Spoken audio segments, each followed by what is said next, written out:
কি ব্যাপার চাচা? আপনি আমাদের জমি থেকে বেড়া উড়াইতেছেন কেন? বেড়া উঠাইতেছে এখানে পরিষ্কার করে আমি বাড়ি করবো। বাড়ি করবেন মানে? এই জমি তো আমাদের। হ্যাঁ, তোদের ছিল। এই জমি এখন আমার। এই জমি তোর বড় ভাই আলম আমার কাছে বিক্রি করছে। কি বলছো চাচা? কবে তোমার কাছে জমি বিক্রি করলো? গত সপ্তাহে। চাচা, এই জমি তো আব্বা মরার আগে আমাদের দুই ভাইয়ের নামে লিখে দিয়ে গেছি, তাহলে তো এই জমিতে আমারও ভাগ আছে। এই জমিতে যদি তোর ভাগ থাকতো তাহলে কাগজে তোর নামও থাকতো, তাহলে শুধু তোর বড় ভাইয়ের নাম কেন? দেখো সাদ্দাম ভাই, তোমার বড় ভাই আমাদের কাছে এই জমিটি বিক্রি করেছে। এখন এই জমিটি আমগর, আমরা এখানে বাড়ি বানাবো। চাচা, আল্লাহর দোহাই লাগে আপনি একটু কাজটা বন্ধ রাখেন।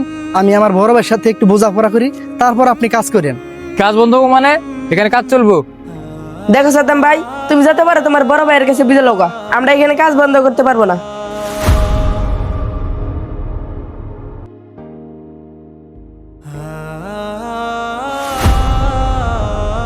বড় ভাই, হ্যাঁ, উত্তর পাড়ার ওই জমিটা বলে তুমি মিনা চাচার কাছে বিক্রি করেছো?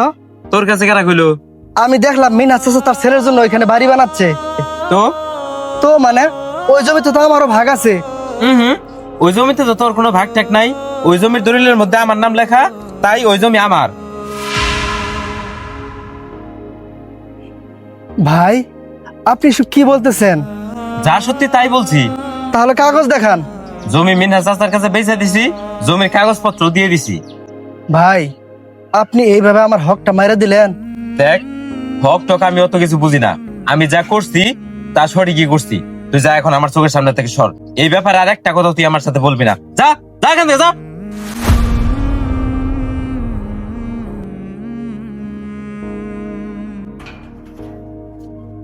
আসসালামু আলাইকুম হুজুর। ওয়ালাইকুম আসসালাম। কি ব্যাপার সাদ্দাম মিয়া, কিছু বলবা? হ্যাঁ হুজুর, আমার বড় ভাই আছে না, উনি উত্তরপাড়া আমাদের ওই জমিটা মিনা চাচার কাছে বিক্রি করে দিছে। ইন্না নিল্লাহ। কি বলো সাদ্দাম মিয়া? ভাইয়ের হক মেরে খাওয়াতে এটা অনেক বড় অপরাধ। হয়তো দুনিয়াতে কেউ কিছু বলবে না, কিন্তু কাল কিয়ামতের দিন আল্লাহ কোনোভাবে তাকে ছাড় দিবেন না। হুজুর, তাহলে এখন আমি কি করব? আচ্ছা সাদ্দাম মিয়া, তুমি চিন্তা করো না, এই বিষয় নিয়ে আমি তোমার ভাইয়ের সাথে একবার বসুন। হুজুর, আপনি যদি একটু কষ্ট করে আমাদের বাড়িতে আসতেন। আচ্ছা ঠিক আছে, আমি আসর নামাজ পড়ে তোমাদের বাসায় যামুনি, তুমি তোমার বাইরে বইলা দিও। আচ্ছা ঠিক আছে হুজুর। সাদ্দাম মিয়া, কি হইছে? কি মনে করে আমার ডাকলা? সেলিম ভাই, আমাদের উত্তরে মিনহাস চাচাদের বাড়ি বলে যে জমিটা আছে, ওই জমিটা আমার বড় ভাই মিনহাস চাচার কাছে বিক্রি করে দিছে। সেই জমিতে মিনহাস চাচা তার ছেলের জন্য এখন ঘর তুলতেছে। কি বলো সাদ্দাম মিয়া? ওই জমি তোমার বড় ভাই বিক্রি করছে মানে? সেলিম ভাই, আমি বিকালে কয়েকজন মানুষ ডাক দিছি, মসজিদের ইমাম সাহেব আসবো, আপনি যদি আসতেন একটু দয়া করে। ঠিক আছে, আমি আসমুনি। আর যেহেতু তুমি মসজিদের ইমাম সাহেবের বলছো, আমার মনে হয় আলমী কথাটা ফালাতে পারবো না। আর ওই মিনহাস চাচাকেও একটু বলবো নি। আচ্ছা আচ্ছা ঠিক আছে, তুমি তাহলে মেনাজরে বললো। তাহলে থাকেন, আমি এখন যাই। আচ্ছা ঠিক আছে, যাও। কি ব্যাপার আলম মিয়া, কি শুনতাছি? তুমি নাকি উত্তরের জমিটা মিনাজ ভাইয়ের কাছে বিক্রি করছো? জি হুজুর, তা ওই জমি তোমার বাবা কার নামে লিখে দিছিল? আমার নামে। তা সাদ্দাম মিয়ার কিছু লেখা দেয় নাই? না হুজুর। কাগজপাতি আছে? হ্যাঁ হুজুর, কাগজ আছে। চাচার কাছে আমি জমি বিক্রি করে দিছি, কাগজটা চাচার কাছেই আছে। মিনাজ ভাই, তাহলে কাগজপাতি গুলো দেখান। হুজুর, কাগজটা তোমার বড় ছেলে গেছে, বড় ছেলে তো ঢাকা গেছে। আচ্ছা ঠিক আছে, কাগজপাতি থাক। আচ্ছা আলম মিয়া, তোমার বাবা মারা যাওয়ার আগে এই জমি জমার ব্যাপার নিয়ে আমার যে একবার ডাকছিল, তোমার কি মনে আছে? হ্যাঁ হুজুর, মনে আছে। তা ওসিয়তে কি বলছিল?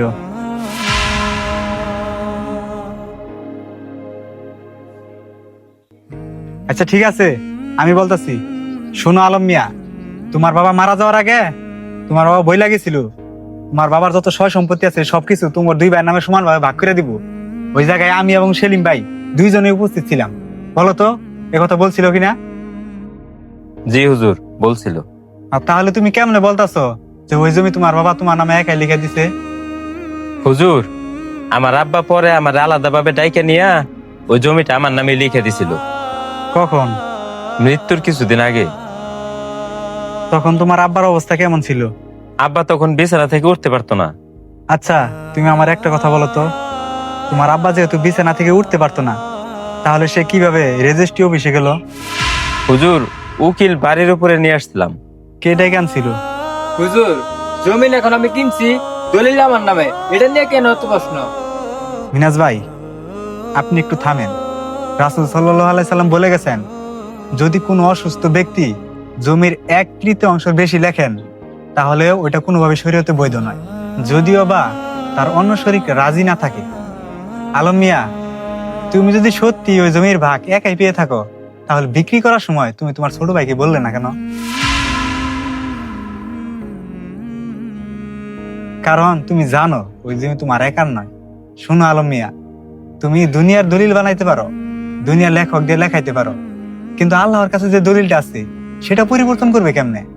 শোনো আলম মিয়া, কাল কিয়ামতের দিন যখন তোমার ভাই তোমার হাত ধরে বলবে, আল্লাহ, এ ভাই আমার হক মেরে খেয়েছে, তখন তুমি কি উত্তরটা দেবে বলো তো?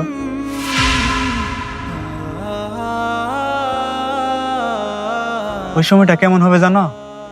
মানুষ একজন আরেকজনকে খুঁজবে, সে দুনিয়া জীবিত থাকা অবস্থায় তার কে হক মেরে খাইছিল, তার সম্পত্তি আত্মসাৎ করে খাইছিল, সেই লোককে খুঁজবে, আল্লাহর সামনে হাজির করবে, আল্লাহ, এই লোক আমার সম্পত্তি আত্মসাৎ করে খাইছে, আমার হক নষ্ট করছে। তখন আল্লাহ তাআলা কি করবে জানো? তার যে আমলগুলো আছে সে আমলগুলা ওই ব্যক্তিকে দিয়ে দিবে।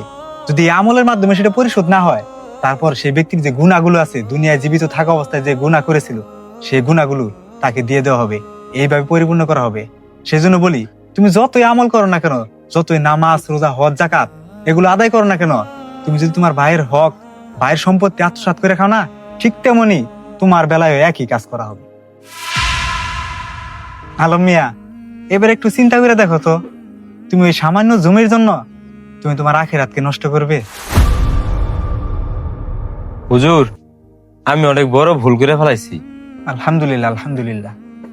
অপরাধ করে সত্যটা প্রকাশ করার মতো সৎ সাহস আর কি হতে পারে? হুজুর, তাহলে এখন আমি কি করবো?